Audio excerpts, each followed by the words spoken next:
ඉතින් ඔයාලට කොහොමද? ඔයාලා සතුටින් සනීපෙන් ඇති කියලා හිතනවා. ඔන්න අදත් පොඩි වීඩියෝ එකක් අරන් ආවා. ඉතින් මගේ channel එකත් එක්ක එකතු වෙන්න කියලා ආදරෙන් ඉල්ලනවා ඔයාලගෙන්.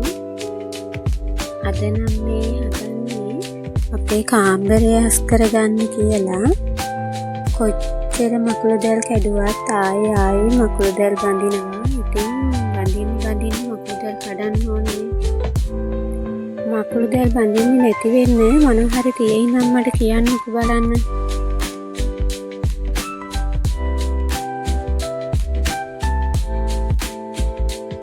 ඉතින් අපේ ගෙයි තවම වැඩ ඉවරත් නෑ. බාහිර තමයි තවම හදලා තියෙන්නේ. ජනෙල් එහෙම තවම දාලත් නෑ. ගේ වැඩ ඉවර නැති වුණාට ඉන්න තැන පිළිවෙලකට තියාගන්න තමයි මම නිතරම හදන්නේ.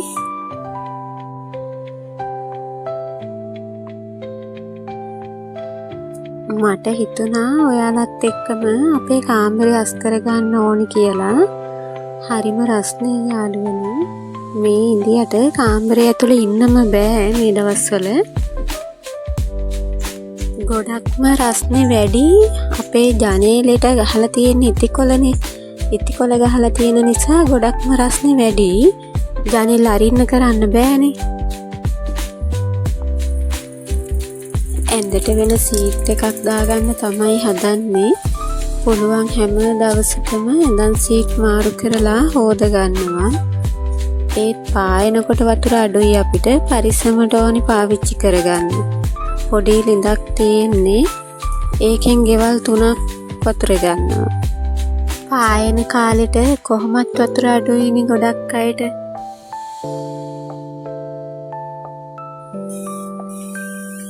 ඔයාලත් මේ විදිහටද බලන්නකෝ ඇඳන් සීට් එක දාන්නේ.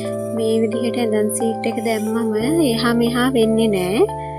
ඇඳන් සීට් එකේ කොන් 4න් මේ ගැට ගහ ගන්න ඕනේ. එතකොට ඇඳන් සීට් එකේ එහා මෙහා වෙන්නේ නෑ. කොච්චර ළමයි දැඟලුවත් ඇඳන් සීට් එකේ එහා මෙහා වෙන්නේ නෑ.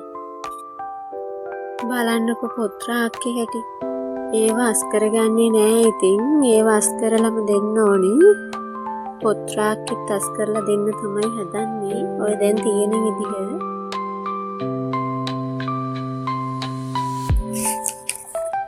මගේ කොණ්ඩේ ගියා යාළුවනේ මාර විදිහට.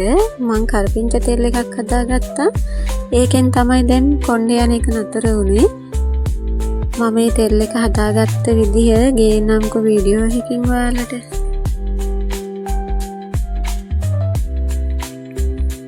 කොච්චර අතු ගාලා තියාගත්තත් මාර විදිහට දූවිල්ල අපේ ගෙයි.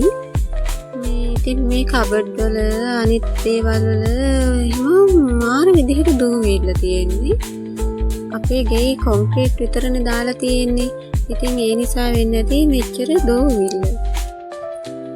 පොත්‍රාක්කේ පොත් ටික පිළිවෙලකට තිබ්බේ නැති වුනහම ඉඩ ඇහිරෙනවා.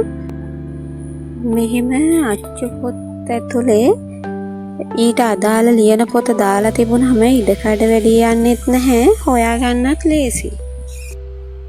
ඉස්කෝලේ පන්ති හිම ගෙනියන බෑග් තොප්පි මම දොර පිටිපස්සේ එල්ලලා තියෙන්නේ. නැත්තම් ඉතින් හැමතැනම දානවනේ ෆොටෝ උඩයි ඇඳන් උඩයි. මෙහෙම පිළිවෙලකට ලස්සනට එල්ලලා තිබ්බහම ඇත්තටම හරිම පිළිවෙලයි ලස්සනයි. මේ කාමරේට එන්නත් ආස හිතෙනවා. දැන් නම් මම අස් කරගෙන ඉවරයි. ඉතින් මේ වැඩවලට පුතත් උදව් කරනවා මට. ඒකේ ලේසි. එයා ඉතින් වීඩියෝ එකට පේන්නේ නෑ. බලන්නකෝ ඉතින් ලස්සනයිද කියලා. මම අස් කරගත්ත කාමරේ. අපේ කාමරේකින් බඩු ගොඩක් නෑ. තියෙන ටික ඉතින් ලස්සනට තියාගෙන ඉන්නවා. අපේ පුතා සංගීත තමයි කරන්නේ. ඉතින් ওই වයලින් එක එහෙම අයන් බෝඩ් එකේ යටින් මන් තියලා තියෙන්නේ. එහෙනම් අදට මං ගිහින් එන්නම්. සියලු දෙනාටම තෙරුවන් සරණයි.